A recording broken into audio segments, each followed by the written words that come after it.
Assalamualaikum warahmatullahi wabarakatuh. Perkenalkan, nama saya Tri Muhammad Sandova. Saya merupakan mahasiswa Magister Hukum Universitas Islam Riau angkatan tahun 2021. Saya saat ini sedang berada di semester 2 dan saya juga sedang mengambil program studi hukum bisnis pada kelas bisnis A. Pada kesempatan kali ini, saya akan mempresentasikan apa saja sih perubahan-perubahan yang terjadi pada Undang-Undang Nomor 5 Tahun 99 tentang larangan praktik anti monopoli dan juga persaingan usaha tidak sehat pasca lahirnya Undang-Undang Nomor 11 Tahun 2020 tentang Cipta Kerja. Presentasi ini saya lakukan untuk memenuhi tugas ujian tengah semester pada mata kuliah larangan praktik monopoli dan persaingan usaha tidak sehat dengan dosen pengampu yaitu Ibu Dr. Desi Apriani SIMH. Undang-Undang Nomor 11 Tahun 2020 tentang Cipta Kerja memuat perubahan terhadap Undang-Undang Nomor 5 Tahun 99. Perubahan beberapa pasal dalam Undang-Undang Anti Monopoli tersebut diatur dalam bab ke-6 tentang kemudahan berusaha, tepatnya pada bagian ke-11 tentang larangan praktik monopoli dan persaingan usaha tidak sehat pada pasal ke-118. Setelah kurang lebih berlaku 20 tahun ya Undang-Undang Nomor 5 Tahun 99, undang-undang ini dianggap perlunya diadakan perubahan karena sudah tidak sesuai lagi dengan perkembangan situasi dunia usaha pada saat ini.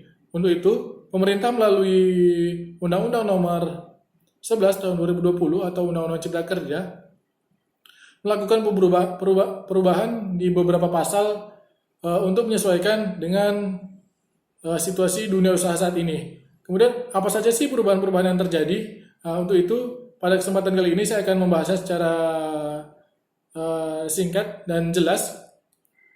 Pada poin pertama, adanya perubahan dari segi institusi. Dalam Undang-Undang Cipta Kerja pasal 44 ayat 2 akan saya bacakan. Pelaku usaha dapat mengajukan keberatan kepada pengadilan niaga selambat-lambatnya 14 hari setelah menerima pemberitahuan putusan tersebut. Kemudian dalam pasal 45 ayat 3 yang berbunyi, ketentuan mengenai tata cara pemeriksaan di pengadilan niaga dan Mahkamah Agung Republik Indonesia dilaksanakan sesuai dengan ketentuan peraturan perundang-undangan. Pada awalnya, di Undang-Undang Nomor 5 Tahun 99 tentang larangan praktik monopoli, pengajuan keberatan dilakukan ke pengadilan negeri. Namun, atas penjelasan pasal tersebut dalam Undang-Undang Cipta Kerja, maka pengajuan keberatan saat ini mulai ada pergeseran. Yang awalnya di pengadilan negeri, sekarang menjadi kewenangan pengadilan niaga. Tentu ini adalah pergeseran dari segi kompetensi absolut ya. Tentu atas perubahan tersebut, tata cara pemeriksaan dan serta jangka waktu pelaksanaan serta tata cara pelaksanaan tentu menyesuaikan dengan pengadilan niaga, tidak lagi menyesuaikan dengan pengadilan negeri. Kemudian poin yang kedua yaitu pada pasal 45 ayat 4 Undang-Undang Nomor 5 Tahun 99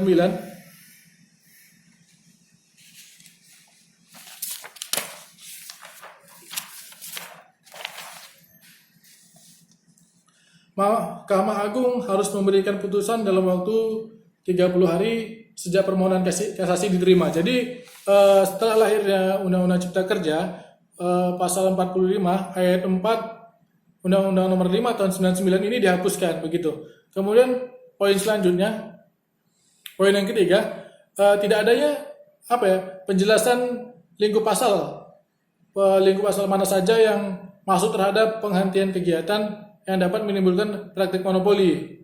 Bahwa dalam pasal 47 ayat 2 huruf C Undang-Undang Cipta Kerja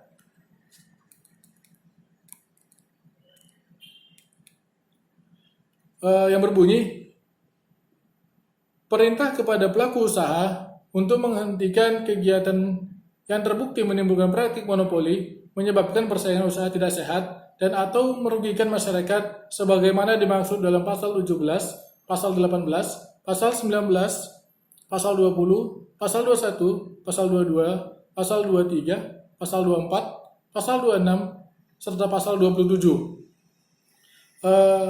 Jadi, disebutkan dalam Undang-Undang Cipta Kerja, terutama dalam pasal 47 ayat 2 huruf C ini, disebutkan dengan sangat jelas pasal-pasal mana saja yang dapat menimbulkan praktik monopoli. Hal ini berbeda dengan Undang-Undang Nomor 5 Tahun 99, Undang-Undang Larangan Praktik Monopoli, yang akan saya bacakan.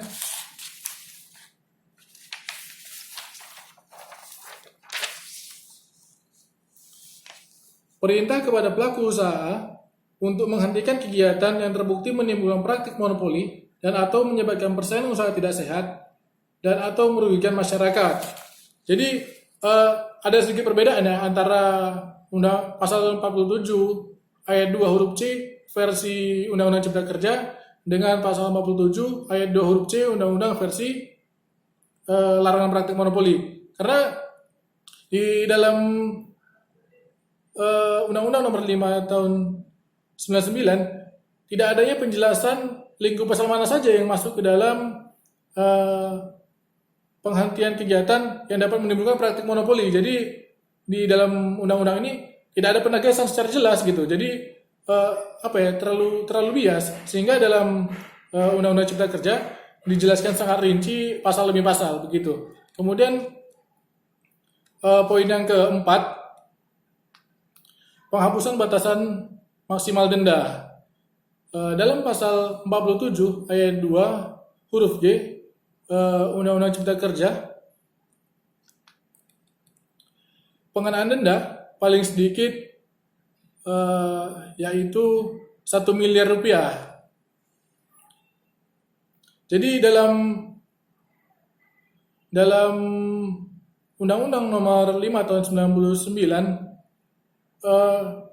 dalam Undang-Undang Nomor 11 Tahun 2020 atau Undang-Undang Cipta Kerja, di sini tidak menyebutkan ya batas maksimal pengenaan denda yang dapat dikenakan. Jadi hanya menyebutkan batas minimalnya saja. Kemudian dalam undang-undang sebelumnya, dalam Undang-Undang Larangan Praktik Monopoli, di situ dijelaskan maksimal pengenaan denda, diatur sangat jelas begitu.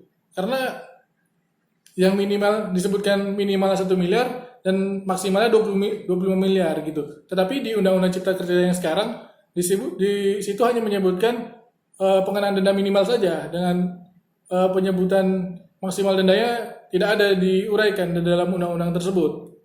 Kemudian poin yang kelima, adanya pemangkasan pidana pokok. Dalam Undang-Undang Cipta Kerja pada pasal 48 hanya mengatur pidana pokok terhadap pelanggaran yang berada di pasal 41 saja. Padahal sebelumnya dalam Undang-Undang Nomor 5 Tahun 99 tentang larangan praktik monopoli, di situ disebutkan cukup banyak ya pidana pokok yang dijelaskan di dalamnya. Dapat saya bacakan dalam pasal 48 ini. Pelanggaran terhadap ketentuan pasal 4, pasal 9 sampai dengan pasal 14, pasal 16 sampai dengan pasal 19, pasal 25, pasal 27, dan pasal 28 diancam pidana denda serendah-rendahnya 25 miliar dan setinggi-tingginya 100 miliar. Kemudian ayat 2, pelanggaran terhadap ketentuan pasal 5 sampai dengan pasal 8, pasal 15, pasal 20 sampai dengan pasal 24, dan pasal 26, undang-undang ini diancam pidana denda serendah-rendahnya 5 miliar dan maksimal 25 miliar. Ini ada sedikit pergeseran ya mengenai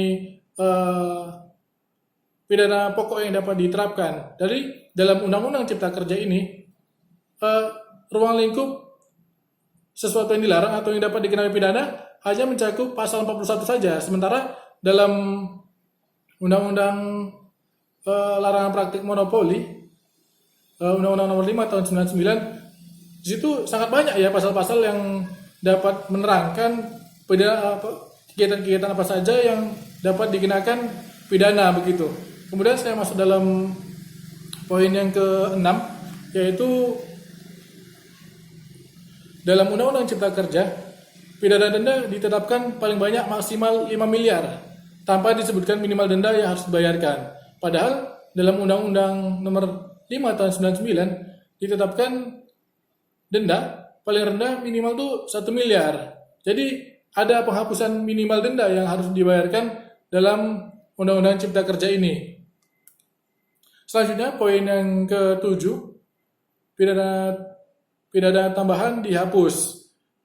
Pada Undang-Undang Nomor 5 tahun 99 diatur mengenai pidana tambahan berupa pencabutan izin usaha, larangan menduduki jabatan direksi atau komisaris paling kurang 2 tahun dan paling lama 5 tahun, atau penghentian kegiatan. Namun dalam Undang-Undang Cipta Kerja yang sekarang ini pidana tambahan tersebut dihapuskan.